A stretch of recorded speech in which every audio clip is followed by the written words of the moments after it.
Factorisation class 8 R D. Sharma exercise 7.4। Hello everyone, मैं हूं भारती जायसवाल और हम लोग आ गए हैं क्वेश्चन नंबर 17 पे एक्सरसाइज 7.4 से। जो लोग नए हैं उन्हें बता दूं कि हम क्लास 8 के लिए कर रहे हैं आर.डी. शर्मा की बुक से और चैप्टर का नाम है फैक्टराइजेशन। इससे पहले हमने 16 क्वेश्चन सॉल्व कर लिए हैं। आज हम करेंगे 17th और 18th, 19th, 20। ठीक है, चलिए आगे हैं 17th क्वेश्चन पे। देख लेते हैं क्या करना है। फैक्टराइज ही करना है हमें। एक ही हेडिंग के अंदर पूरी एक्सरसाइज है। Factorize each of the following expressions. तो ये जो एक्सप्रेशंस हमें दिए हुए हैं इन्हें फैक्टराइज करना है हमें। आप देख सकते हैं यहाँ पर a minus B whole cube है और यहाँ a minus B whole square है।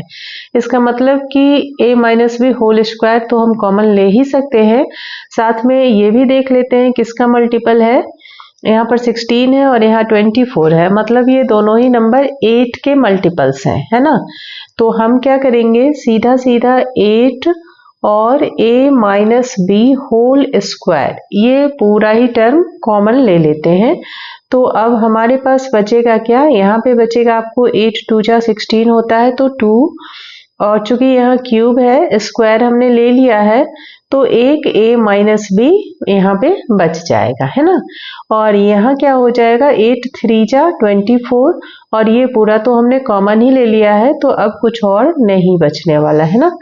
तो आंसर क्या हो गया यहाँ पर 8a minus B whole square तो हम एज इट इज लिखेंगे और इधर दूसरे ब्रैकेट में हो जाएगा 2a माइनस 2b हमने मल्टीप्लाई कर दिया है और ये -3 एज इट इज आप लिख लेंगे। बस यही आपका फैक्टराइजेशन हो गया और यही आपका आंसर हो गया। क्लियर है। चलते हैं नेक्स्ट क्वेश्चन की तरफ। Question number 18। यहाँ पर भी हमें फैक्टराइज करना है। तो यहाँ पर हमें स्क्वायर क्यूब वगैरह नहीं है तो हम क्या कर सकते हैं, इसे इससे मल्टीप्लाई कर सकते हैं और इससे मल्टीप्लाई कर सकते हैं, है ना। करने के बाद देखते हैं क्या टर्म्स निकल के आते हैं, उसके बाद हम कॉमन लेंगे। तो यहाँ पर आपका हो जाएगा abx स्क्वायर प्लस ab और इधर किया तो xa स्क्वायर और प्लस एक्स बी स्क्वायर, है ना।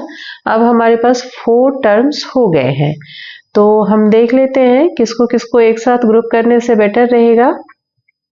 चलिए इस b वाले को हम इधर कर देते हैं और x वाले को एक साथ ले आते हैं। तो a b x square plus x A square को ग्रुप कर लिया और इधर हो जाएगा प्लस ए बी और एक्स बी स्क्वायर। ठीक है, वैसे आप इन दोनों को भी ग्रुप कर सकते थे। यहाँ पर ए बी है तो अगर हम इन दोनों को ग्रुप करेंगे ना तो हमारे पास यही सेम टू सेम आ जाएगा, है ना। और इधर हम x को ग्रुप करेंगे तो ये आ जाएगा सेम टू सेम, लेकिन इससे हमारा फैक्टराइजेशन सॉल्व नहीं होगा तो इसलिए हमने यहाँ पर चेंज कर दिया। और अब हम यहाँ पे कर सकते हैं, क्या कॉमन ले सकते हैं, a दोनों में है तो a तो ले ही लेंगे, x भी है तो a x ले लेते हैं। बचेगा यहाँ पर एक b और एक x और इधर क्या बचेगा, a बचेगा। ठीक है चलिए और इधर कर लेते हैं हम b कॉमन ले लेते हैं तो यहाँ बचेगा a और यहाँ बचेगा x और एक b।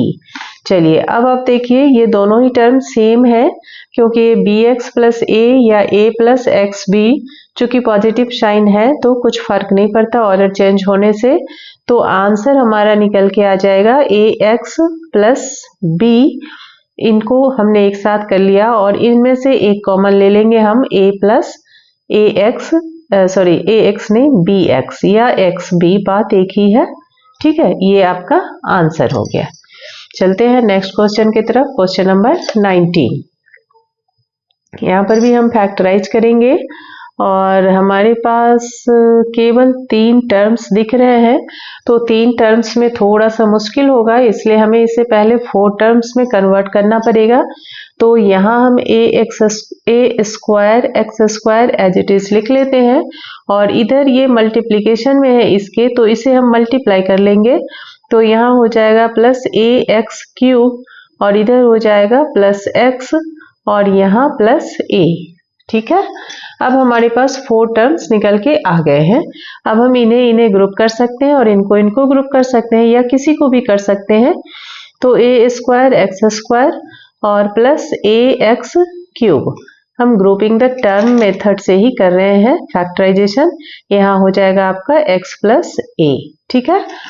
अब चलिए कॉमन ले लेते हैं यहाँ पर ए एक्स स्क्वायर, ये हम कॉमन ले सकते हैं यहाँ पर। तो यहाँ बचेगा आपके पास a और यहाँ बचेगा x, ठीक है ना। और इधर कुछ भी कॉमन नहीं है तो 1 कॉमन ले लेंगे और ब्रैकेट में बच जाएगा x प्लस ए। फिर से देखिए a प्लस एक्स या x प्लस ए एक ही बात है, तो इन दोनों में से एक कॉमन ले लेते हैं। a प्लस एक्स कॉमन ले लिया और इसे हम ब्रैकेट में डाल देंगे a एक्स स्क्वायर और प्लस 1, ये आपका आंसर हो गया। क्लियर। चलिए चलते हैं इस वीडियो का लास्ट क्वेश्चन और क्वेश्चन नंबर 20th, ठीक है। यहाँ पर हमारे पास केवल 2 टर्म्स हैं, लेकिन 2 टर्म्स में भी फैक्टराइजेशन पॉसिबल नहीं है तो ग्रुपिंग मेथड से। तो हम क्या करेंगे, पहले इसको 4 टर्म में कन्वर्ट कर लेते हैं। तो ये मल्टीप्लिकेशन में है, तो यहाँ हो जाएगा आपका ए स्क्वायर माइनस 2ab और माइनस ac प्लस 2bc जो हमारे पास ऑलरेडी है। अब हम इसे ग्रुप कर लेते हैं। चलिए इसे और इसे कर लेते हैं और ये 2ab 2bc वाले को एक साथ कर लेते हैं। तो यहाँ हो जाएगा ए स्क्वायर माइनस ac, एक ग्रुप कर लिया हमने, और माइनस यहाँ पे हो जाएगा 2ab और माइनस में ही हमें 2bc लिखना पड़ेगा क्योंकि हमें प्लस का 2bc चाहिए। तो चूंकि यहाँ माइनस है तो माइनस माइनस प्लस हो जाएगा। क्लियर है। चलिए अब कॉमन यहाँ पर a निकाल लेते हैं, तो a माइनस c रह गया और यहाँ कॉमन निकाल लेंगे हम 2b, तो यहाँ बच जाएगा a माइनस c। अब कॉमन क्या हो सकता है, a माइनस c तो हो ही सकता है और बचेगा यहाँ पर a और यहाँ बचेगा माइनस 2b। बस ये आपका आंसर हो गया। तो इस वीडियो में हमने 4 क्वेश्चंस लिए थे जो सॉल्व कर दिए हैं। आई होप आपको सारे समझ आ गए होंगे। नेक्स्ट वीडियो में मिलते हैं, तब तक के लिए ध्यान रखिए अपना। Bye bye.